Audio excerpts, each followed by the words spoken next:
الله الذي جعل الحج إلى بيته الحرام أحد أركان الإسلام وفرضه على المستطيع مرة في العمر. أحمده سبحانه إذ جعل الحج مكفرة للآثام وجزاء المبرور منه الجنة دار النعيم. وأشهد أن لا إله إلا الله وحده لا شريك له الذي جعل الحج تحقيقا للتوحيد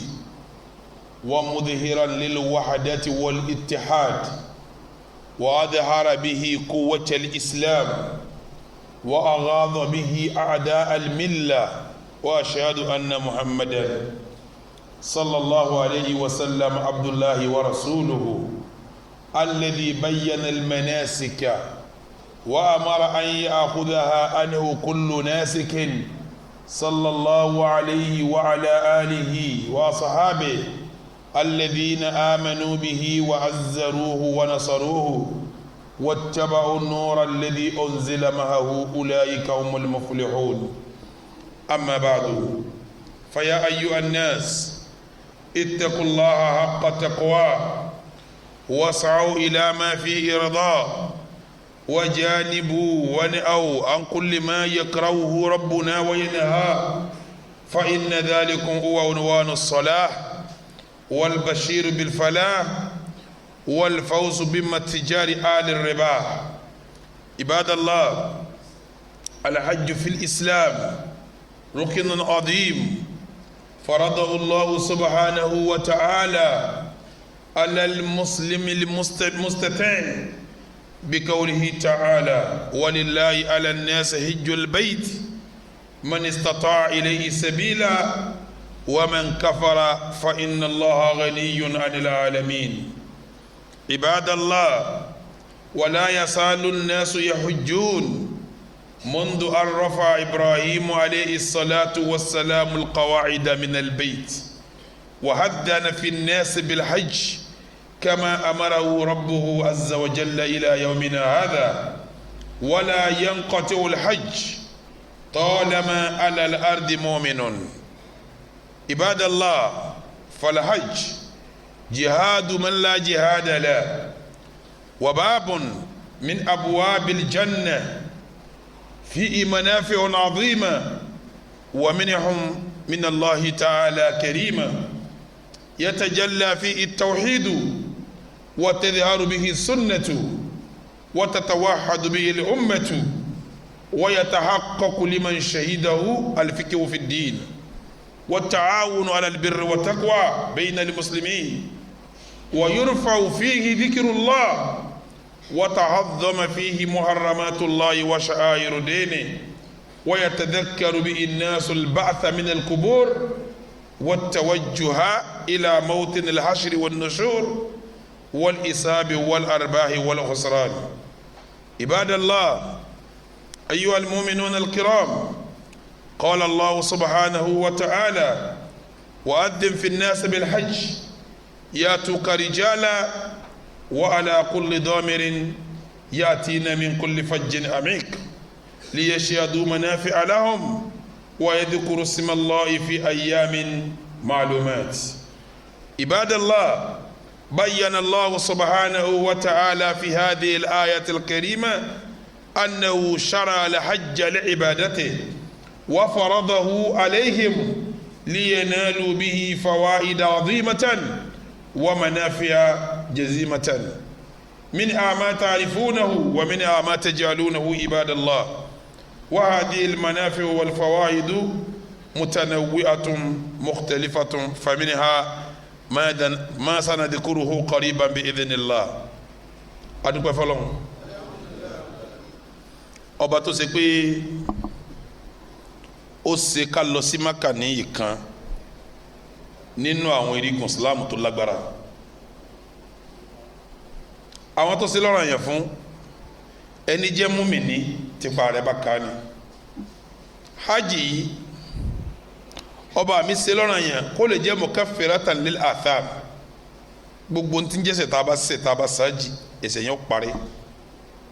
ọba mi ṣe ájì yìí bẹ́ẹ̀ yẹn bá rí ṣe dáadáa bó ti yẹ ó ṣe ẹ̀san rẹ̀ ní jannata dara na'im.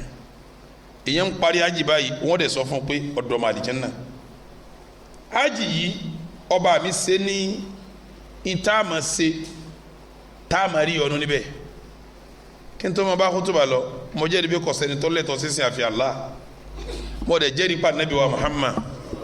òjíṣẹ́ ọba náà ní ẹrú ẹ̀ ní ìkẹ́ Ọlọ́run kó bá Nabi. Ibadallah, kí n tó wọnú ọ̀rọ̀ tá a fẹ́ sọ ní ọ̀rọ̀ hajj torí sábà pé a ti wà láwọn oṣù hajj nígbà tá a ti sọ̀kalẹ̀ Ramadan. òní wá ní ọjọ́ kejì oṣù Sulqaida tí gbogbo ọ̀pọ̀lọpọ̀ àgbáyé Ìsìlámù kà bẹ́ẹ̀ torí pé Shawwal ta gbà tààtì ni ọ̀paríjọ́ alárùbá àwa mú Dhul-Qaida lánàá Àlàmísì òní ń jẹ́ ọjọ́ kejì Dhul-Qaida. Ibadallah, kátó máa bọ̀rọ̀ lọ ẹjẹ́ abẹ́rù Ọlọ́run. ìbẹ̀rù Ọlọ́run tá à ń bá yín sọ ìbẹ̀rù Ọlọ́run ti sámú. kí là ń pè ní ìbẹ̀rù Ọlọ́run? ìbẹ̀rù Ọlọ́run ni pé èmi Ọlọ́run fẹ́ báyìí lérí yín pé kẹ́ ẹ ṣe máa ṣe lọ. èmi ọba yín kọ eléyìí fún yín pé ẹ má dé díẹ̀ jìnnà sí. méjì òun náà ní ń jẹ́ ìbẹ̀rù Ọlọ́run ọba. ẹjẹ́ abẹ́rù Ọlọ́run bó ti yẹ ká bẹ̀rù ẹ̀. gbogbo ọ̀pọ̀lọpọ̀ ọ̀sẹ̀ pátápátá tọ́lọ́run ọba pàṣẹ rẹ̀ ìsọmọ ìbẹ̀rù Ọlọ́run ni tí ń jásí pé bá a bá kírun nítorí kó lè jogún bẹ̀rù Ọlọ́run fún wa, tá a bá gbààwẹ̀ kó lè jogún bẹ̀rù Ọlọ́run fún wa, bá a bá lọ Mákà kó jogún bẹ̀rù Ọlọ́run fún wa. Ibadallah, kútùbà wa lénìí mo fẹ́ sọ̀rọ̀ nípa àǹfààní kí a ṣe hajj. àǹfààní wo ni máa bí? báyìí bá gbà mí dáadáa wọ́n ka àǹfààní mẹ́fà tí àsìkò ọba wa lọ yóò jẹ mẹ́wàá. ẹ lọ wọnú alukur'an suratu Ali Imran aya 97 ọba mi ń sọ ń bẹ̀ pé ní walillahi ala nas. èmi Ọlọ́run ṣe lófin fẹ́yìn èèyàn kí n mo ṣe lófin fún yín hijjul bayt. ẹ lọ lè ṣe ájì ńlẹ̀ mi. ta ni mo wá ṣe lófin fún? man istata'a ilayhi sabila. ẹni pa rẹ̀ bá ká láti mọ̀nà kọ́ lọ. látara kípa ọkà yẹn ọ̀rọ̀ mẹ́ta ló wà ńbẹ̀. ìkápá arísìkí kò lówó lọ́wọ́ di méní. ìkápá àlàáfíà tí wọn ò ní máa ru ọkà kí tó ò ní máa dákú tọ̀nàtọ̀nà ó di méjì. ìkápá kífọ̀kànbalẹ̀ ó wà lọ́nà kọjá sí pé ọ lọ́ọ́ bọ̀ kò ní sí wàhálà ó di mẹ́ta. wọn ò ní délé náà pléènì yìí ò ní já ó di mẹ́ta. bí mẹ́tẹ̀ẹ̀ta wọn bá ti pé olówó ọlálàáfíà ọ̀nà dáa ó ti dẹni tí ààyè jọ̀rọ̀ yẹn lé ní lọ́lọ́run fi ní man istata'a ilayhi sabila. ẹni bá lágbára àti lọ ìlágbára yẹn mẹ́ta ni. agbára owó bọ́ ọba lówó ọjà bọ́, agbára àlàáfíà bọ́ ọba já láàrin ọjà bọ́. kọ́nà ọ̀fọ̀kànbalẹ̀ tí a bá sọ fún ọ pé wọ́n ń já pléènì ò gbọ́dọ̀ lọ o. mẹ́ẹ̀ta gbọ́dọ̀ yẹjú kéèyàn tó sọ pé mò ń lọ sí Mákà lọ sáájì. ṣùgbọ́n ẹni tó wá ní mẹ́tẹ̀ẹ̀ta tí ó bá wá lọ irú ẹni bẹ́ẹ̀ Ọlọ́run sọ pé wa man kafar. ẹni mẹ́ẹ̀ta pèsè lọ́wọ́ tí ó wá lọ ẹ sọ fún pọ́sà ìmoore pẹ̀lú Ọlọ́run fa inna Allaha ghaniyyun anil alamin. gbogbo tó kó lọ́wọ́ tó fi sinmi òun mo rọrọ̀ kọjá rẹ̀, èmi Ọlọ́run rọrọ̀ kọjá rẹ̀. Ibadallah, hajj ṣíṣe níjọ́ Ibrahim aleyhi salatu wa salam tó ti parí Kaaba tọ́ba mi sọ pé wa idh yarfa'u Ibrahim al-qawa'ida min al-bayti wa Ismail. níjọ́ òun àti ọmọ Ismail àti parí Kaaba Ọlọ́run ti ní tọ̀ ẹ pèpè káwọn èèyàn máa wá bẹ́ẹ̀. wa'adhdhin fi nnasi bil hajji ya'tuka rijala wa ala kulli dhamirin ya'tina min kulli fajjin amik. wọ́n ti pe ayé pé gbogbo ayé ẹ máa wá ibikíbi ẹ bá rí ẹ wà bọ́nà tí lè wò ó jì tó ẹ rí pé ẹ débẹ̀. ẹ bá ń béèrè lọ́wọ́ gbogbo aráyé ibo lọmọ aráyé tí ń ṣe Islam tí wọ́n ti bẹ̀ wá Mákà kò sí lérí ilé Ọlọ́run àfi tí wọn bá ṣe Islam ni wọn ò ní wá láti bẹ̀. nílùú tó jìnnà láyé ní Israẹli wà àwọn èèyàn wá Mákà láti bẹ̀. tẹ́ ẹ bá tún discover àbíkalẹ̀ ní tí ń jẹ́rìí ilẹ̀ yìí tí mùsùlùmí bá fi lè wọ bẹ̀ tọ́wọ́ àdánù tí ó tẹ̀lé wọn sì wá Mákà torí pé wọ́n sọ pé min kulli fajjin amik ọ̀nà kọ́nà tó lè wù kọ́ káyọ̀ parí sí lẹ́ẹ̀tì máa wá Mákà. tẹ́ bá lọ Mákà yẹn kí lẹ́ fẹ́ lọ lè ṣe lè yẹ ṣe àdúmọ̀ náà fẹ́ aláhùn àwọn àǹfààní tọ́lọ́run fi lọ́lẹ̀ fún yín ẹ fojú gan ní ẹ̀mí Mákà pé sílẹ̀ yìí rè eléyìí rè bó ti rí rè ṣé wọ́n rí ibi tí Ibrahima ti dúró lérí ilẹ̀ Ọlọ́run ju Mákà lọ ni tẹ́ǹkẹ́ Mákà mọ́ Ibrahima ṣé wọ́n rí ibi tí ẹ̀ ń pè lára àfájú Mákà lọ ni ẹ lè lọ́wọ́ àfàbí kankan láyé ju Mákà náà lọ Sàfà àti Márúwà ìbọlẹ̀ ti rí kò sí Kaduna kò sí Ìjẹ̀bú ara Ìlọrin ò ní Mákà lẹ́ ti rí èbó sì lè ṣe tiẹ̀ kọ́ wa ní Sàfà Márúwà tèmírè o ẹ máa bọ̀ ẹnìkan ò ní dá lóhùn lè yẹ ṣehadu manafi ala wọn bọ́lẹ̀ tí tẹ́tí ń lẹ́kọ̀ọ́ tẹ́tí ń ṣe jamara àti tẹ́tí ń lẹ́ oko kò sílẹ̀ nílẹ̀ Ọlọ́run níbo lẹ́yìn ti rí sẹ́mùsẹ́mù bẹ́ẹ̀ ni gbẹ́ kànga tó ní sẹ́mùsẹ́mù ni ọmọ aráyè ò ní dá lóhùn lè yẹ ṣehadu manafi ala wọn wáyé tó kúrò símà Allah kí wọ́n máa lọ sílọ̀ kí wọ́n máa rántí Ọlọ́run fi ayyami ma'lumatin láwọn ọjọ́ tó kílíà àwọn ọjọ́ tó a mọ̀ pé àwọn ọjọ́ yìí láti jọ́ kẹjọ ó bẹ̀rẹ̀ ó parí jọ́ kejìlá jọ́ kẹtàlá jọ́ kẹrìnlá ó parí síbẹ̀ àwọn ọjọ́ nù ni wọ́n ti máa rántí Ọlọ́run ibadallah ájìlí lọ níjọ́ wọ́n ti pè wá láti ń lọ láti mọ̀ lọ́tàlẹ́ kí á mọ̀ Ọlọ́run ìdí àfi tí ó bá sèyàn lérí ilẹ̀ mọ́ làwọn èèyàn ní dé Mákà mọ́ níjọ́ tó mìíràn bá ń sẹ́kù lérí ilẹ̀ Islam ó máa jẹ́ Islam ni tí ó bá sèyàn mọ́ Islam ò ní sí mọ́ níjọ́ òun náà Mákà ó parí ọlọ́mọdé ó parí lérí tiwa ibadallah Mákà lílọ àwọn Umaru àwọn Abubakar àwọn Ali gbogbo wọn ṣe jihad àwọn tábì ṣe jihad tábì ṣe jihad jihad ò sí lásìkò tiwa ẹni bá lè lọ ají jihad lòun náà ṣe o ló fi jẹ́ pé alhajju jihad máa lan jihad la o ẹni tí ó bá rí jihad ṣe láyé tó bá ti lọ Mákà ó ṣe jihad náà nù ibadallah Mákà yìí sáwàdà ntọ́ bá mú ọ lọ Mákà tó bá darí tó bá ṣe bó ti yóò ṣiṣẹ́ laysa laka jazaa'un illa aljanna ọmọ aljanna tààrà ni ọ̀rọ̀ ọmọ wa wáyé ní sí aljanna ṣe ọba rí Mákà lọ nìkan lóko ọba rí Mákà lọ ọwọ́ aljanna ibadallah níbo lẹ́yìn tí ilé ilé Ọlọ́run ẹ sọ kò sí tí gbogbo àlìwúmọ̀ kan náà tí wọ́n wàá pàdélẹ̀ kan náà tí wọ́n mọ iṣẹ́ kan náà Mákà ni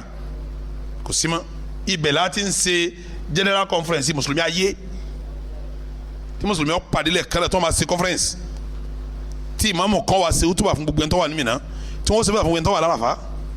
kò síbòmí máa fi Mákà náà gbogbo ẹni tí ó lágbóyè ẹ̀sìn tó bá dé Mákà nǹkan dẹ́ẹ̀dẹ́ dí ó tún yé yóò mọ̀ wípé ókè ṣé pàwọn Áfíríkà nìkan kan ṣẹ́sìn yóò ra àwọn Yúróòpù àwọn èbó yóò rí wọn Mákà yóò máa wò pé tọ́ àṣẹ́sìn yé ṣẹ́sìn tiwa nìkan yóò ra àwọn tó kúrú bí àwọn Filipino yóò ra àwọn tó ga bí òmìnira tí wọn náà gbẹnu ókè tí ó wẹ̀ lómi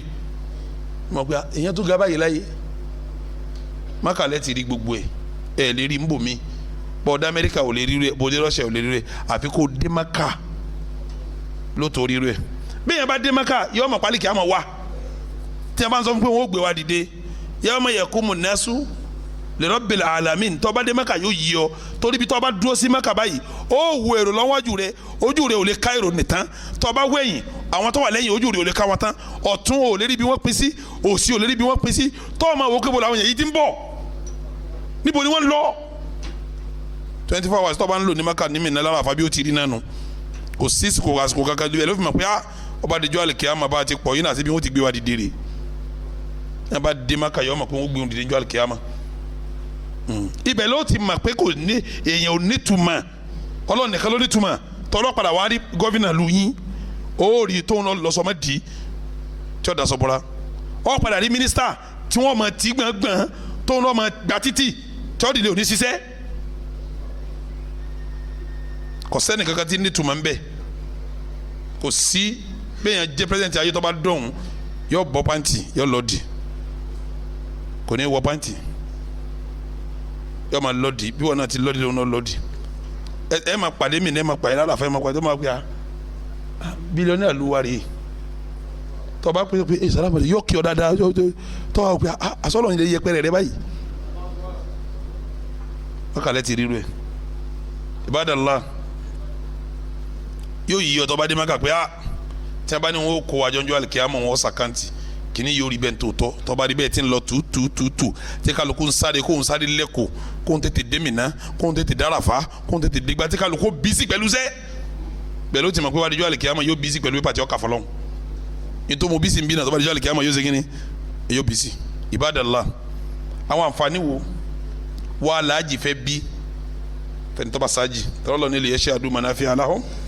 wa yadhkuru ismallahi fi ayyamin ma'lumatin Ibadallah nínú àǹfààní téèyàn bá sáájì tí ó bí fẹ́ni bá sáájì òun ni pé yóò l'opportunity pé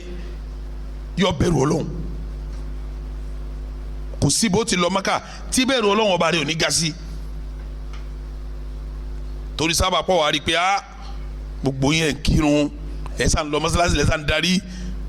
ẹ̀ máa lọ mọ́sálásí lẹ̀ máa lọ lẹ̀ máa bọ̀ lẹ̀ máa kírun lẹ̀ máa sẹ́bẹ̀ lọ́wọ́ náà wò pé ayé yóò jẹ́ nǹkan kan o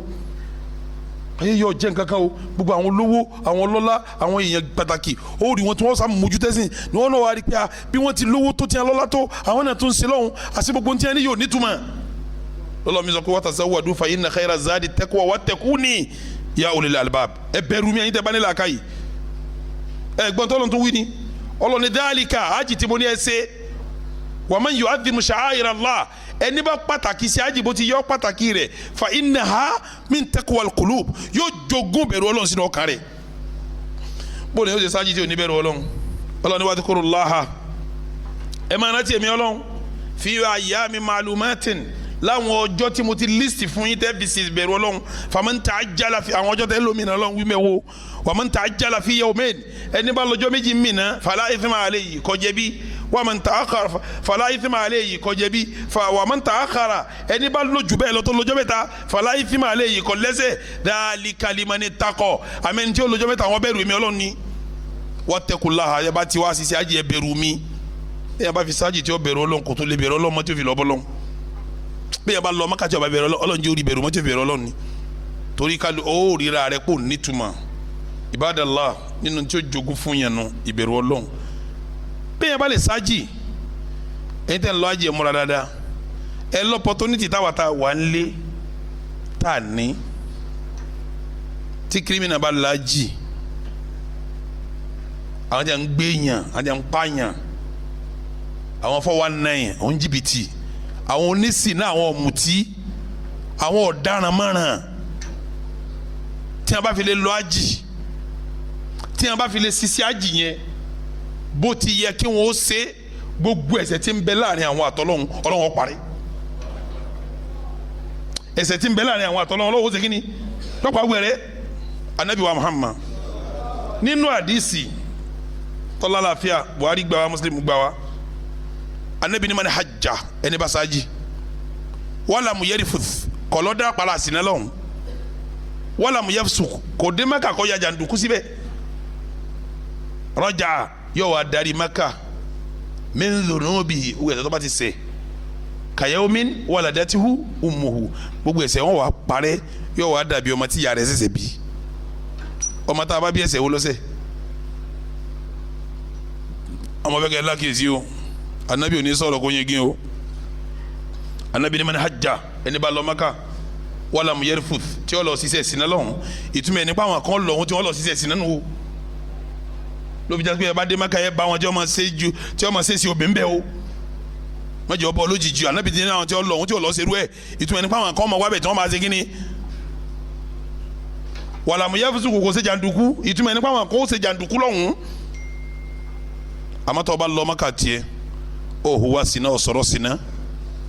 o si janduku o wa dari de anabi ne ká sọ fún ọ pé ọ dàbí ọmọ tuntun tí ó lẹ́ṣẹ̀ lọ́rùn àǹfààní kejì nù Ibadallah hajj lè lọ bẹ́ẹ̀ bá lọ bó ti yẹ ọ lọ tọ́ba dé ọyọ dọ́mọ àlìjánnà ni àfi tọ́ba sáájì bí o ti yẹ ọ sáájì ni o tún darí jọmọ náà èèyàn máa lájì tí ó de wá jọmọ náà o ẹ má dààmú ara yín o àmọ́ kéèyàn lọ kó dé inta ń retí rí sọ́ọ̀tà ń retí ni pé kọjọ́ máa àlìjẹ́ náà torí sábà pé àwọn àsìkò kan bẹ tọ́lọ́wọ́n sọ pé ẹ máa bá ń bọ́kùn náà kò lọ́rùn àwọn èèyàn gbogbo àwọn eléyìí ọmọ náà ni wọn àmọ́ ẹ máa yọ okùn náà lọ́rùn wọn ẹ máa bá ń fún wọn sàfisikẹ́tì ọmọ àlìjẹ́ náà àsìkò ájì nǹkan yẹn ń ṣẹlẹ̀ ńjọ́ àràfá bóde yóò ṣe wá lọ Mẹ́kà tí ó lọ àràfá tó sàràfá bó ti yọ sàràfá tí wọn ò ní bọ́kùn náà kò ní àǹfààní Mẹ́kà ni anabi wa Muhammad onímọ̀ yawmin akthara min an yutiqallahu fi abudan min an-nari min yawmi arafata kò síjọ́ kan tọ́lọ́hún máa yọ okùn náà kó lọ́rùn àwọn ọmọ náà tó ṣe pé àwọn tí wọ́n wà yọjọ́ náà wà pọ̀ tí wọ́n ní lóǹkà ìjọ àràfà nìkan ni wọ́n yọnu Ramadan wọ́n yọnu Lailatul Qadr àmọ́ tíjọ́ àràfà ní pọ̀ jù ó lè yọ sí àwọn àlàràfà tí wọ́n ní yọ kan lọ́rùn rẹ̀ tó bá àràfà sí àwọn àǹfààní Mákàrí ọlọ́njẹ́ àlè bá wọn sí o ǹjẹ́ àlè bá wọn sí yẹn sọ kan sí kó di mẹ́rin bẹ́ẹ̀ bá fi lọ Mákà bá fi lè dé commission rẹ̀ bẹ́ẹ̀ bá ṣiṣẹ́ kan ládàá rẹ̀ bẹ̀rẹ̀ láti mẹ́wàá man jaa bil hasanati falahu ashiru amthaliha bẹ́ẹ̀ bá lọ ṣiṣẹ́ rẹ̀ kan mẹ́wàá ní ìgbà àwẹ̀ oníye tí ó gbà Ọlọ́run nìkan ló mọ iye tí ó faláwẹ̀ ájì wá ní wọ́n ṣe òǹkà téèyàn gbà lérí tiẹ̀ náà pé bọ́ ọba fi lè lájì tó dé ntọ́ gbàrí anabi wa Muhammad ó ní alhajjul mabururu laysa lahu jaza illa aljanna bájì bá rí bó ti yẹ ó rí ẹ̀san ti aljanna sòsé ni ìyẹn alálàjì ẹ kú eré o ọ wa kò bí ó ti rí bó ti yẹ kí ó rí ìyẹn lọ́rọ̀ tó kù tí a máa sọ àwọn alálàjì máa ní àbí márùn mọ́ka yìí jẹ̀tì di mẹ́rin ẹlẹ́ẹ̀karùn ni pé àwọn alálàjì wọn lọ opportunity táwa nílé òní o kọ́lá kò sọ́gbọ́n tó da sí òlé nírú ẹ̀ bọ́ọ̀dọ́ òun ò lè ní jimá là ń kíyàn yín yìí nísìn bá a ti ń kí jimá ń bí wẹ̀rẹ̀ ní ó kí jimá ń ṣe dídí mu àtẹni ó kí tiẹ̀ mọ́sálásí Amẹ́ríkà àtẹni ó kí tiẹ̀ ń Jẹ́dà tọ́wà létí Mákà àtẹni ó kí tiẹ̀ ń tọ́ ìfù tó súnmọ́ Mákà tọ́ ládàtàjọ gbọ̀ kan náà ni àfi tí bẹ́ẹ̀ Ọlọ́run bá ju ara wọn lọ àmọ́ àwọn mọ́sálásí kan bẹ alálàájì ni ó dé bẹ́ẹ̀ alálàájì ni ó dá àwọn mọ́sálásí wọn anabi wa Muhammad ó ní salatun inú ẹyọ kan fi masjidi hadha ní mọ́sálásí mi yìí afdalu min alfi salatin fi ma siwa ó lóore ń gbẹgbẹ̀rún ju kéèyàn ó kí mọ́sálásí mi lọ ṣé wọ́n dé Maka ó dé Madina ibi tó fi kírun bẹ́ẹ̀ kéèyàn wá lọ Maka kọ́ máa lọ sùn sílé Madina kò ní ọ̀rẹ́ mi mo fẹ́ nara àwọn èsì yìí tiẹ̀ dá ẹ̀ pé nǹkan ṣe anabi ni ẹ bá kírun mọ́sálásí mi ìgbà 1000 ló fi lóore ju mọ́sálásí mi lọ illa al-masjidul haram àfi mọ́sálásí Maka nìkan wa salatun fil masjidil haram kẹ́ wá kírun mọ́sálásí ti Maka afdalu min 100,000 100,000 tí a bá kírun mọ́sálásí anabi 1000 ló fi ju yòókù lọ ìyẹn ti Madina nù mọ́sálásí anabi Madina baba ka yila kan wọ́n fún ọlá yila 1000 baba ka lasari kan wọ́n fún ọlá lasari 1000 tọba kí magiribi kan wọ́n fún ọlá magiribi 1000 ṣé wọ́n ju alọ àbí wọ́n ju alọ òpònú mi ọmọ alọ nara nù èsì ó ní àwọn èsì yìí tutù wọ́n máa múná lọ Nàìjíríà yẹrẹbẹ la ká yọ sí yóò ní jẹ́n wọn kírun wọn èsì ìje bá ti tẹ́nísì tá ń bẹ̀ àkúmọ̀ tẹ́nísì tá ń gba wà nílé náà ni ogun àti èkì jẹ́ máa nílé náà gbọ́dọ̀ ń kò ní rọ̀ lọ́rùn torí ẹ̀ lórí mi lásùbà yọ tẹ́nísì wájú tálé rẹ̀ wọ́n sì ń ṣe ayé alásà látú kọjá de wa ẹni bá wà lọ Maka tó bá lọ opportunity tó bá ká ilà kan mọ́sálásí ànábì 1000 ilà ló kí tó bá wà tún dé Maka tí wọ́n á ń kírun mọ́sálásí tọ́lọ́ntọ́ wà Maka 100,000 ni ṣé nǹkan jura wọn la bí ó jura wọn lọ kí wọn máa ká ilà kan kí wọn máa fún ládàá ilà 100,000 alásàdì kan alásàdì 100,000 ṣé wọ́n lè rírú ẹ̀ ara àwọn àǹfààní tí Maka nílé o ara àwọn àǹfààní tí Maka nílé o bí wọ́n bá lọ Maka kọ́ gbọ́mi dáadáa bó ti máa kírun ní Maka ní masalasi ara Maka ó mọ̀rọ̀ àwọn masalasi àdúgbò bẹ̀ kọ́ o ti bẹ̀ gẹ́gẹ́ ní wí o tọ́lá àwọn masalasi wà ládùúgbò káàkiri Maka náà o létí ilé rẹ̀ gan wọ́n lè kọ́ masalasi kan gúrúgbẹ́ náà síbẹ̀ tí wọ́n máa kírun àwọn jama àwọn ará Maka máa kí jẹun bẹ́ẹ̀ má dúró torí yẹn máa ń tọ́lọ̀ sí ni yẹn gbọ́dọ̀ tó wá dé bẹ̀ ń kọ́ ma sáré 100,000 ládàá lérí irun kan àǹfààní tí wọ́n ní rè o táwa ò ní ní àǹfààní tí wọ́n ní tẹ́ lérí rẹ̀ lérí ilẹ̀ àfẹ́ tó bá lọ Maka ní opportunity rẹ̀ o ẹ máa ṣe tàwáfù pẹ̀lú Kaaba ṣe é lè ṣe tàwáfù lẹ́yìn bẹ́ẹ̀ bọ́ sílẹ̀ yìí ti ń pààrà kínní kan ọ̀dẹ́lẹ́bọ bẹ́ẹ̀ bọ́ sílẹ̀ yìí kó múlẹ̀ gúdúgbẹ́ kan kọ́ máa lọ kọ́ máa bọ̀ bí èyí tó gun sẹ́sẹ̀ sí Ìbàdàn jù ní ìjẹun lọ sí tàwáfù ń bẹ́ olú ẹ̀dẹ́lẹ́bọ nù o ẹ̀dẹ́lẹ́bọ nù àmọ́ ní Maka kéèyàn ṣe tàwáfù rí Ọlọ́run kò sẹ́ni tó lè sí àfẹ́ní bá débẹ̀ ara àǹfààní tí wọ́n nínú ibì kan wá ń bẹ wọ́n ń pè ní láàrin Hajar al-Aswad Dubai síbi kan báyìí wọ́n ń pè ní Ruknul Yamani ibẹ̀ yẹn tí Umaru bá lọ sí Maka Umaru máa lọ tẹrí bọ bẹ́ẹ̀ tí ó mọ̀ pé kóhun sáfọwọ́ kan ǹjẹ́ kí ló dé ó ní sami'tu rasulallahi sallallahu alaihi wasallam ó ní mo gbọ́ tànàbí sọ pé inna masahuma kafaratun lil khataya kí ẹ máa fọwọ́ kan rukunul yamani kọ́ máa fọwọ́ pa báyìí lọ́tún lọ́sí báyìí gbogbo ẹ̀ṣẹ̀ ni ó máa parẹ́ kọ́ bá fọwọ́ pò gírí àtẹlẹ́ ọkọ̀ kankan rẹ̀ o ibẹ̀ nìkan lẹ́tì rí ibẹ̀ nìkan opportunity ní táwọn alálàájì ní táwọn ò ní táwọn alálàájì ní táwọn ò ní ẹni bá lọ Mẹ́kà tó fìyàwó lẹ̀ tó fọmọ lẹ̀ ó yẹ kéde rẹ̀ ó pé yóò lọ opportunity kan táwa ta wà ní òlé ní àfi tí ọba nílà ká yìí opportunity kan bẹ fún yàtọ̀ sí gbóntí tó ká yìí tó ń wò ní tí ọba nílà ká yìí ní òní kí lọ opportunity náà ìtìyàtò dhikri wa du'a kò ní níṣẹ́ tí ọmọ sẹ́mọ́ ju kó sọ̀rọ̀ láti Ọlọ́run kó ṣàdúrà lọ kò lọ jàmọ́ kò lọ oko mọ́ àwa oníṣẹ́ abákásùbà táwọn ọmọ rẹ ti pé ńlọ ọ́fíìsì kí lọ́jà wí à ń lẹnu sẹ́ à ń segbá ń sa o bóun bá ti dé Mẹ́kà kò ní nǹkan kan tí ń ṣe kíni tí ń ṣe mọ́jú kó ṣe kíni kó sàṣkárì náà lọ kó dẹ̀ sàdúrà kó lọ mọ́ṣáláṣí ìbáàdà lọ́fẹ́ ṣe ń bẹ̀ wọn àwa ò lè lọ́pọ̀tónítì wọn tọ́ra wọ́n lọ bí sẹ́ ẹlòmíì ò tún múyàwó lọ bó múyàwó lọ náà lásìkò kò lè kọ́kọ́ lu ìyàwó lásìkò ájì bọ́kọ́ lu náà yọ̀ọ́ dáná dọ́lọ́ sọ pé wa idha qadaytum manasikakum bẹ́ẹ̀ parí sí ájì gan fadhkurullaha ẹran tí Ọlọ́run kadhikrikum aba'akum aw ashadda dhikra bẹ́ẹ̀ tí ẹran tí àwọn bàbá yín àwọn ìyá yín ẹran tí àbíkẹ́ tó jójú bẹ́ẹ̀ lọ bóòlù yóò ṣe wá Mẹ́kà tásìkiri tiẹ̀ tí ó ṣe fọlọ́run àjọṣe wàá lò sí tiwa ẹ̀rí pé rírì ò pé nu ṣé yóò pé òun lo ko ní àbó òun lodò sọ́fíìsì ní o tún pé òun lọ ní àbí ń lọ parí ìjà òbílẹ̀ ibẹ̀ yẹn ó yẹ kó dedicate ara ẹ̀ fásitì opportunity ní táwa ní olè ṣe kínní tá a lè nírú ẹ̀ Ibadallah lérí ilé ayé kẹ́ gbọ́ mi dáadáa kò sírù nǹkan náà tí a ń dánwò lérí ilé ayé tí nǹkan wọ́n wà ní gbígbàdúrà àti wà Mákà kò sí ẹni wà Mákà kú oríire torí tí bá ti ń wí lẹ́ẹ̀kan náà torí ibi ilé tẹ̀ ń wo Mákà yẹn 70,000 màláíkà ní ń wá láàárọ̀ wọ́n padà nírọ̀lẹ́ 70,000 ó sọ̀kalẹ̀ nírọ̀lẹ́ yọ padà láàárọ̀ 70,000 ó sọ̀kalẹ̀ láàárọ̀ wọ́n máa bẹ̀rẹ̀ sàskárù pẹ̀lú yín tóorùn bá ti wọ̀ wọ́n lọ àwọn míì wá pàdé wọn wọ́n sọ̀kalẹ̀ wá àwọn ó dìgbà tóorùn tí lè tún mọ́ ibo lè yí wọn àwọn wòlé Ọlọ́run kò sí ló fi jẹ́ pé gbàdúrà máa ń lọ bẹ̀ yẹn táwa ò lè nílò opportunity yẹn àfẹnitọ́ bá débẹ̀ yẹn Ibadallah kéèyàn wá sí nǹkan bó ti yóò ṣe ẹ̀yin tẹ́ ń kọ́ yẹn lọ Mákà ẹ nídìí ọ̀rọ̀ tẹ̀yẹ ká ti bá yín sọ ti pẹ́ pẹ̀yìn tẹ̀ ń sanwó Mákà náà fáwọn tẹ̀ ń ṣe hamla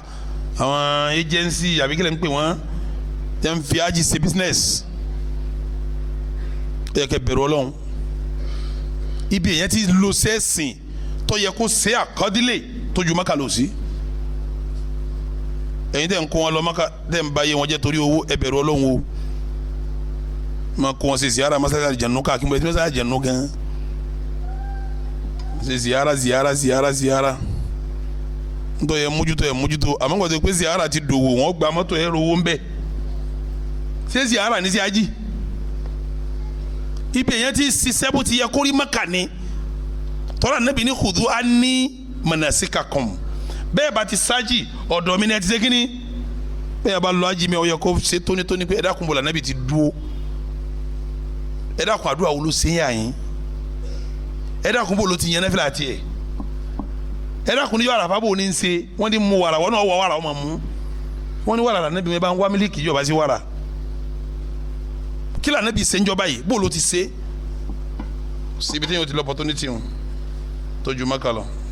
bẹ́ẹ̀ lọ́wọ́ bá alikẹ́ ọlá gbọ́dọ̀ lajẹ́ ọlọ́mọba sọ wọn lọ ọlọ́mọba sọ wọn bọ̀ ọlọ́mọ sílé wà wá náà àwa tá a ti lọ bá mi kọ́ gbà fún wa ọlọ́mọdé àti ìta lọ́hùn làlọ́mọ ọlọ́njẹ́ àlọ́ mi àwọn tí èèlò rí ọlọ́njẹ́ lè lọ àtàláfíà àtowó àti kọ́nà ọ̀dọ̀ ọlọ́run fi bùn wá ọlọ́run fi ta á lọ́rẹ̀ Allahumma a'izzal islam wal muslimin wa adilla shirka wal mushrikin wa dammir a'da'aka a'da' ad-din wansurna nahnu ibadakal muwahhidin amina ya rabbal alamin.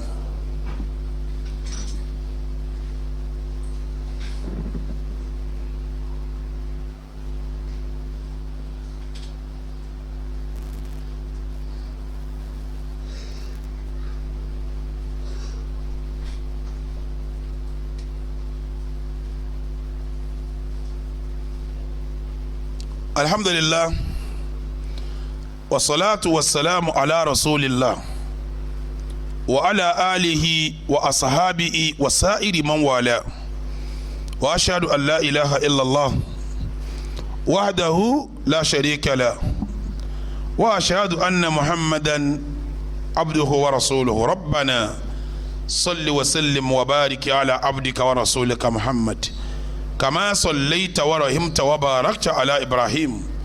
wa ala ali ibrahim innaka hamidun majid amma ba'du ya ayyuhal mu'minuna ibadallah fattaqullaha yarhamukumullah yaqulu Allahu tabaraka wa ta'ala ya ayyuhal ladhina amanu ittaqullaha wa qulu qawlan sadida yuslih lakum a'malakum wa yaghfir lakum dhunubakum wa man yuti illaha wa rasulahu faqad faza fawzan adhima. Adúpẹ́ fọ́lọ́run jama ìkẹ́ Ọlọ́run ìgẹ́ Ọlọ́run kó bá Nábì wa Muhammad. Ní kútúbà mi ẹlẹ́ẹ̀kejì tí ò ní gùn mọ́ àkọ́kọ́ ọ̀rọ̀ ń bẹ ní pé ẹ bẹ̀rù Ọlọ́run ẹ sì máa sọ̀rọ̀ tó dáa jáde lẹ́nu. yuslih lakum a'malakum ọ̀rọ̀ tó dáa máa tún sẹ́ẹ̀sì ni wa yaghfir lakum dhunubakum ẹ ti bẹ̀rẹ̀ àforíjì Ọlọ́run wa man yuti illaha wa rasulahu bẹ́ẹ̀ yẹn bá tẹ̀lé Ọlọ́run àtòjíṣẹ́ faqad faza fawzan adhima ìrìnjẹ tó pọ̀ ní ọjọ́ lọ́dọ̀ Ọlọ́run. Útúbà mi ẹlẹ́ẹ̀kejì ọ̀rọ̀ mẹ́ta ni mo fẹ́ sọ. ọ̀rọ̀ alákọ̀ọ́kọ́ eléyìí làkọ́ kútúbà tí í ṣe lẹ́yìn ìgbà tí mo darí ìlú òyìnbó tí mo lọ. Adúpẹ́ fọ́lọ́run jama jimá ti àwọn ahlu sunna wal jamaa ní London àti fi lọ́lẹ̀ jimá jẹ́ẹ̀dógún ni mo fi jimá lọ́lẹ̀ fún wọn London. Jimá wọn sì máa jẹ́ jimá àwọn ahlu sunna wal jamaa torí sábà pé ọ̀pọ̀lọpọ̀ jimá tó wà tí àwọn Yorùbá ń kí kì í ṣe jimá ahlu sunna. Mo wá fi jimá lọ́lẹ̀ fún àwọn ahlu sunna wal jamaa wọ́n yìí ti kí ń jẹjọ́ wọ́n tún kí tó nínú pẹ̀lú ògùn Ọlọ́run. Ọlọ́run bá mú jimá náà dúró ibi tá a sì fi lọ́lẹ̀ sí kì í ṣe masjidu dirar kò síráàtì bí gbogbo àdúgbò yẹn débi tá a rí jimá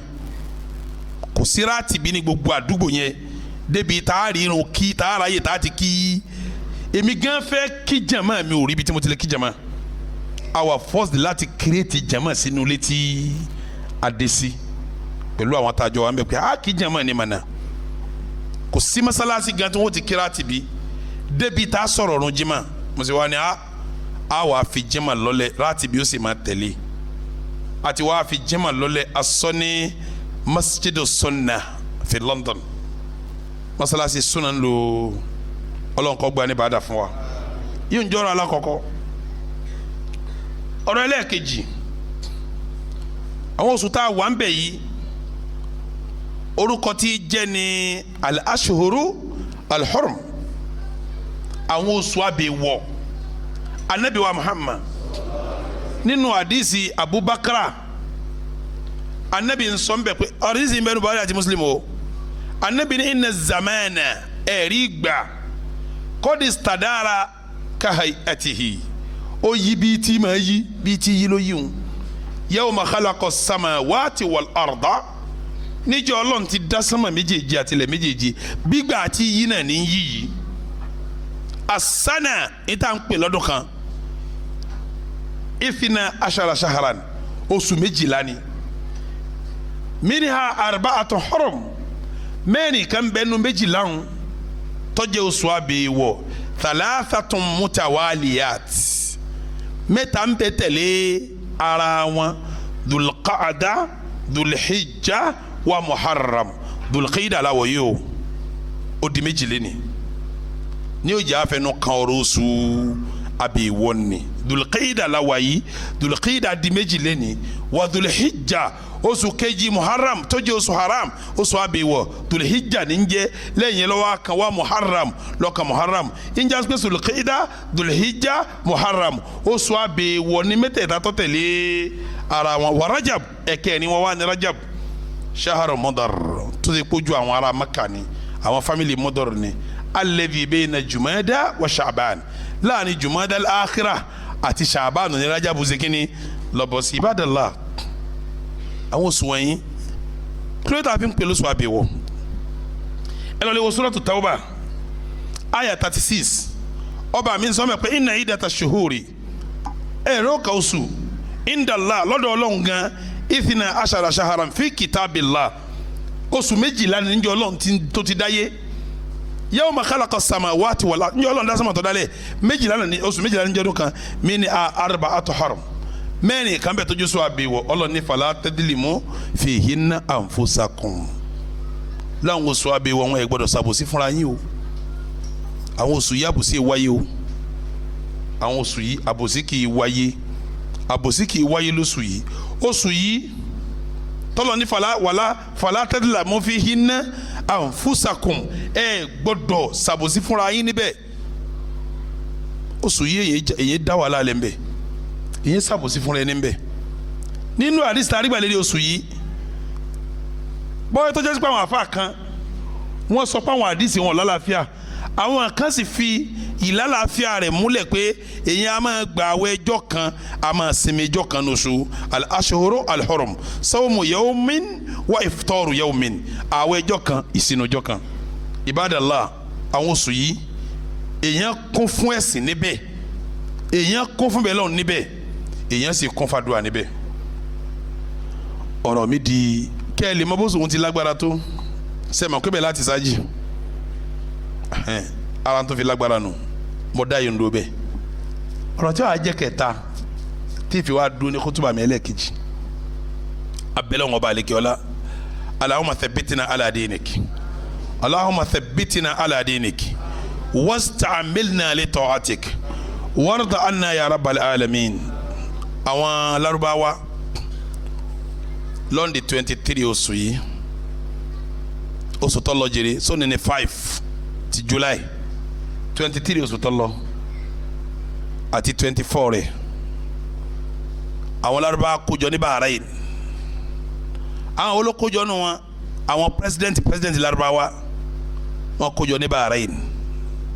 wọ́n ṣe conference nílùú kan jẹ́ ń pè ní Manama tó jẹ́ capital Bahrain conference kí ni wọ́n ṣe Trump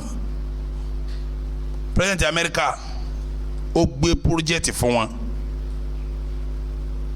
kò dàrú pé ọ̀rọ̀ Palestine ó ti di ìjà láti 1940 something tí a ń fa láàrin ìran mẹ́ta láàrin mùsùlùmí pẹ̀lú yahudi láàrin arabu pẹ̀lú yahudi tí arabu ń sọ pé ìjà yìí ìjà arabu sí yahudi ni táwọn kan ń pé ìjà yìí ìjà islamu pẹ̀lú yahudi ni sẹ́wọ̀n pé náà ti di mẹ́ta báwọn tá a bá sọ pé arab kristẹni kúrò lárúbáwá ẹ má jẹ́ ọba yẹn lójijì o njọ́ tá a bá ń sọ pé arabu ó kó àwọn kristẹni lárúbáwá náà sínú o torí kristẹni ń bẹ ńlẹ́bá náà wọ́n pọ̀ o kristẹni gan bẹ ń Fọlọ́sítínì tó jẹ́ lárúbáwá wọ́n pọ̀ o kristẹni kú Egypt tó jẹ́ lárúbáwá wọ́n pọ̀ o wọ́n sì ń bẹ ń Súríà tó pé kristẹni wọn lárúbáwá ni wọ́n pọ̀ o njọ́ tá a bá sọ pé ìjà Fọlọ́sítínì ìjà arabu ni ajásí pé a kó àwọn kristẹni yẹn náà má wọn ti ń bá yahudi jà níjọ́ tá a bá rí nídìí pé Baitul Maqdis wà ń bẹ ìjà islam ni ń jásí pé àṣírò wọn mẹ́ni tí ń bá mọ̀fìníjà tí ń lọ láàrin ikọ̀ mẹ́ta ikọ̀ kọjẹ́ lárúbáwá pẹ̀lú yahudi ikọ̀ méjì nù ikọ̀ kọjẹ́ lárúbáwá kọjẹ́ mùsùlùmí pẹ̀lú yahudi odi ikọ̀ mẹ́ta yahudi arabu mùsùlùmí níjọ́ tí a bá ń sọ̀rọ̀ mùsùlùmí èmi rẹ̀ náà wà ń bẹ tọ́lá sọ pé Baitul Maqdis masalasi wa ni kọ́dà mùsùlùmí tó wà ní London wà ń bẹ mùsùlùmí Amẹ́ríkà wà ń bẹ ibadallah ọ̀gọ̀rọ̀ àwọn tó wá jẹ́ mùsùlùmí tí wọ́n jó lórí mùsùlùmí àwọn olórí lárúbáwá ni kí ló wá ṣẹlẹ̀ gbogbo president tó bá wà l'Amẹ́ríkà tí wọ́n fẹ́ to ìlú tó l'Amẹ́ríkà ríra ẹ̀ ní polisi ayé wọ́n sì gbà pé ètò ayé ọwọ́ àwọn lọ ẹni bá sì jẹ́ president Amẹ́ríkà bí ìwà tó yẹ kó òun ní ń darí wọ́n máa ń rí nínú project yẹn máa ń ṣe pé ọ̀rọ̀ tí ń lọ ní Fọlọ́sítínì yìí láàrin yahudu àti arabu àbí láàrin àwọn yahudu àti muslim ó yẹ káwọn lè ní táwọn ti tíjà yóò fi parí Bush kìíní ṣiṣẹ́ tọ̀ Clinton ṣiṣẹ́ tọ̀ Bush kejì ṣiṣẹ́ tọ̀ Barack Obama náà ṣiṣẹ́ tọ̀ eléyìí náà wá débẹ̀ òun náà wá bẹ̀rẹ̀ ṣẹ́ tiẹ̀ kí ni ṣẹ́ tiẹ̀ tí ó sì wọ́n ń pè tó tiẹ̀ ní Safqatul Qarn ni wọ́n ń pè negotiation ni wọ́n ń pè wọ́n fẹ́ negotiate tiẹ̀ ǹjẹ́ bó la negotiate tiẹ̀ ọlẹ́yìn arabu ẹ̀ kójọ ká bá yín sọ̀rọ̀ ọ dẹ̀ ṣe ìwé yẹn lọ bí 170 pages to 200 pages ni ìwé tó kọ ó gbé lárúbá lọ́wọ́ ó ní ẹ̀ lọ discuss ìwé yìí tẹ́ bá discuss ẹ̀ jágbọ́n sọ tìyín lérí ẹ̀ kí ló kọ sínú ìwé òní sókè ìtọ́ kọ síbẹ̀ ni pé gbogbo ẹ̀yin ìlú tẹ́ ẹ̀rọ gbà ká Palestine a máa fún yín lówó iye báyìí la máa fún lókọ̀ kan títí ọdún 10 a máa fún yín lówó tábà ń fún yín lówó báyìí máa gbowó òun ẹ wá bá Egypt sọ̀rọ̀ kó rìlísì díẹ̀ nù lẹ́rẹ̀ káwá kó àwọn arábù tó wà ní Makidisi Baitul Maqdis ká kó wa wá síbẹ̀ tẹ́ bá ti wá gbowó lọ́dún 10 ọ̀hún tá a wà tún bí tí Egypt bá fi lẹ̀ ọ̀hún a tún bẹ̀ sí àwọn arábù ọmọ wa lo ibẹ̀ ẹ wà fi bí ilẹ̀ fún àwọn Yahudi sẹ́mi ọ̀gbìn fẹ́ẹ́ ra lẹ́nu àbí kẹ́ wá ta kí n wí òun àbí owó tí a bá ń sanwó kí ni wọ́n ní kẹ́ ẹ kókò lérí ilẹ̀ yín àwọn ò fún yín lówó àwọn ó sì san iye kan làwọn máa san tí èèpọ̀ ọdún 10 sẹ́mi àkótó mẹ́rin kí ọdún 10 bá ti pé a ti gbowó lẹ̀ sáwà Baitul Maqdis ni sẹ́yìn ní di conference sá àmọ́ wọ́n ti pé conference o ní Bahrain wọ́n sì jòkó conference yẹn 44% nínú àwọn tó wá conference wọ́n tako àbáyé pé àwọn ọ̀tá ilẹ̀ Palestine àwọn ọ̀tá ilẹ̀ Palestine 7% fara mọ́ 7 plus 44 51 49 dákẹ́ wọn ò lá fara mọ́ wọn ò lá fara mọ́ wabili tilak àwọn afa àgbáyé Ittihadul Ulama ila alami àwọn fẹnu kò pé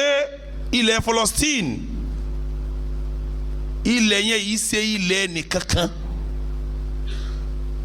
ilẹ̀ Ọlọ́run ni subahana alladhi asra bi abdihi layla min al-masjid ila al-masjid al-aqsa alladhi barakna hawlaha gbogbo ntí ma bẹ gbogbo ntí la sọ Ọlọ́run lónìí lẹ́yìn náà ilẹ̀ yìí láti ìjọba Islam tó ṣubú ní Turkey ètò tó wà lérí ẹgbẹ́ yìí ni pé gbogbo ilẹ̀ Palestine pátá wákùfù ni níjọba Islam mọ̀ sí kíjọba Islam tó ṣubú wákùfù ni kí la ń pè ní wákùfù ìtọ́jẹ́ endowmenti tí ó máa ṣiṣẹ́ fáwọn ọjọ́ tó kù gbogbo ilẹ̀ ẹbẹ̀ yẹn nìkan kan gbọdọ̀ rà débi tá a sọ pé wọ́n tà á kọ́dà lọ́dún lẹ́tọ̀ àti tà á torí kò ti di wákùfù níta bá pè ní wákùfù àti yọ̀ǹdẹ̀ fọlọ́n àti fílẹ̀ àti yọ̀ǹdẹ̀ fọlọ́n fúdi eléyìí wọ́n lẹ́tọ̀ àti talẹ̀ yẹn àwọn ìjọba tó fẹ́ gbowó ń retí owó báyìí o àmọ́ wọn fẹ́ kó yẹ yín pé táwọn kan ọba gbàbọ̀dé wọn ní present project yẹn o àwọn kan ní ó kì wọ́n láyà pé afẹ́ síbà pé ẹ̀sìn ẹja dá conference ilé tá a bá sọ lọ sọ́bọ̀ yóò yọrí síbi tá a fẹ́ tọ́ Ọlọ́run kó wá ṣàánú wa o ibi tó dé dúró nù o abẹ́lẹ́ wọn ọba àlekí ọlámàgbé Islam ṣubú Allahumma a'izzal Islam wal muslimin wa adilla shirka wal mushrikin wa dammir a'da'aka a'da'ad din وانصرنا نحن عبادك الموحدين آمين يا رب. اللهم آت نفوسنا تقواها وزكها أنت خير من زكاها